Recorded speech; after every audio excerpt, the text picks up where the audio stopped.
You are the chosen generation, a royal priesthood. जर एखादा engineer आहे, मी अशी परीक्षा घेतली होती. अ, अ, एका ठिकाणी ज्या नर्स बहिणी आहेत, त्यांना जर म्हटलं, "तुला नर्सिंग करता येत नाही." तर त्यांनी मला उलटे उत्तरं दिले. मला म्हटले, "पास्टर, आम्ही किती छान काम करतोय." त्यांचं डोकं सटकलं. तर तसा प्रकार आहे. प्रभूला "तू देवाचा पुत्र असशील तर" असं म्हटलं गेलं, परंतु प्रभू सौम्य होते. म्हणून तुम्हाला आणि मला प्रभूच्या जीवनातून सौम्यता आपल्या जीवनात कशी बाळगता येईल, "उसका जुआ नरम और मुलायम भी है." तर तुम्हाला आणि मला मुलायम जीवन कसं जगता येईल हिंदी भाषेमधून किंवा जेंटल इंग्लिश भाषेमधून किंवा मराठीमधून अजून कसं सौम्य होता येईल, याची दक्षता आपण घ्यायचं शिकलं पाहिजे. अजून एक गोष्ट आपण पाहूया, इब्री लोकासपत्र याचा 2रा अध्याय आणि 17वं वचन. त्या ठिकाणी अशा प्रकारे म्हटलं, की प्रभू दयाळू होते. प्रभू दयाळू आहेत. दयासागर, युग शांति का आरंभ, प्रभु क्षमा में है सागर, यीशु दया सागर. दया सागर हे नाव केवळ आणि केवळ इतिहासामध्ये, आता सध्याला वर्तमानामध्ये आणि भविष्यामध्ये देखील दया सागर हे नाव केवळ प्रभू येशू. मग प्रभू दयाळू होते. आपल्याला थोडं पण दयाळू बांधता येणार नाही का? आपण जर आता ख्रिसमस सेलिब्रेट करतोय, तर आपल्याला ख्रिस्ताची चित्तवृत्ती जाहीर रीतीने आपल्या अंतःकरणात यावी म्हणून आपल्याला थोडं दयाळूपणे, थोडं म्हणजे दयाळूपणे आपल्या लोकांबरोबर तरी दयाळूपणे वागता आलं पाहिजे. जो खूपच आडवा आलाय, मग तुम्ही त्याला थोडंसं रागावून बोलले, भाग वेगळा आहे. परंतु छोट्या-मोठ्या गोष्टीवरून कुटुंबामध्ये, छोट्या-मोठ्या गोष्टीवरून मंडळांमध्ये वाद करणं चुकीचं आहे. दयाळूपणे काही गोष्टी सोडून द्या. दयाळूपणे. तर प्रभू दयाळू होते, प्रभू दयाळू आहेत आणि तो दयासागर आहे. त्याने दयाळूपणे त्याच्याकडं असं म्हटलं जातं, की आंसू भरे नयन में जो भी आया उसको प्यार दिया था, मदलेन को तो तुमने ही क्षमा किया था, तार दिया था. त्याच्याकडे जो कोणी आलं त्याच्यावर त्यांनी दया केली. प्रिय मित्रांनो, माझी पण अशा प्रकारची साक्ष आहे.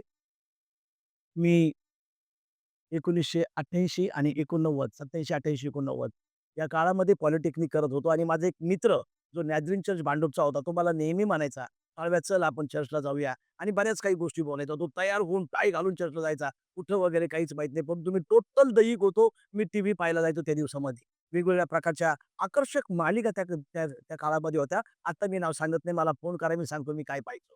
परंतु मग तो घरी आला, की मला खूप बोलायचा, "अरे, तू ख्रिश्चन आहेस, तू चर्चला पण येत नाही." मग मी प्रार्थना लिहून ठेवायचो, "Lord have mercy upon me. Yes, I am guilty." ती प्रार्थना देवाने माझी ऐकली, मोठ्या दयाळूपणाने ऐकली आणि देवाने माझी पण निवड केली. मी पण देवाच्या पवित्र चरणी येऊ शकलो आणि म्हणून आता मी अशा प्रकारे म्हणू शकतो, की पूर्वेचा तारा नभी बेथलेहेमी थांबला, मागी लोकांनी वंदुनी बाळ मरियेचा बाहिरा. शांतता, प्रसन्नता, पापातून मुक्तता, शांतता, प्रसन्नता, पापातून मुक्तता, कौरवूया निरंतरी. मानवा, मानवा, कर जयंती ही साजरी. ती पहा, दयाळू प्रीती ती पहा, प्रीती आली धरतीवरी. मानवा, मानवा. मला पण म्हणण्याचं सौभाग्य परमेश्वराने दिलं, कारण तो दयाळू आहे आणि माझ्यासारख्या व्यक्तीवर, पापी व्यक्तीवर देवाने दया केली. ती चित्तवृत्ती तुम्ही आणि मी आपण धारण करणार आहोत. आणि शेवटचा एक क्षणभराचा पॉइंट सांगून संपवतो आणि ते म्हणजे लुकाचं शुभवर्तमान आहे 23वां अध्याय आणि 34वं वचन. क्षमाशील प्रभूचं चित्तवृत्ती ही क्षमाशील आहे. प्रियजन हो, कधी-कधी काही लोकं आपल्याला खूप त्रास देतात आणि त्याचा आपल्याला मानसिक आणि भावनिक त्रास होतो. त्याच्यातून मी गेलोय म्हणून बोलतो. खूप त्रास होतो, परंतु देवाचं वचन सांगतं 7च्या 70 वेळेस क्षमा करा. ठीक आहे. देव तुम्हाला टाकत नाही, देव तुम्हाला सोडत नाही. प्रभूची चित्तवृत्ती क्षमेची होती आणि मग आपल्याला क्षमा करणं आहे. तो अशा प्रकारे म्हणतो, "forgive them, O Lord, for they do not know about it that what they are do." ते काय करतात ते त्यांना कळत नाही.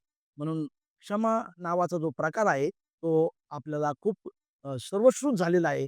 की देवाचं वचन सांगतं क्षमा करा आणि इपिस 4:32 मध्ये अशा प्रकारे म्हटलंय, तुमचं आपसात जर काही गाऱ्हाणं असेल, तर आपसातच क्षमा करा.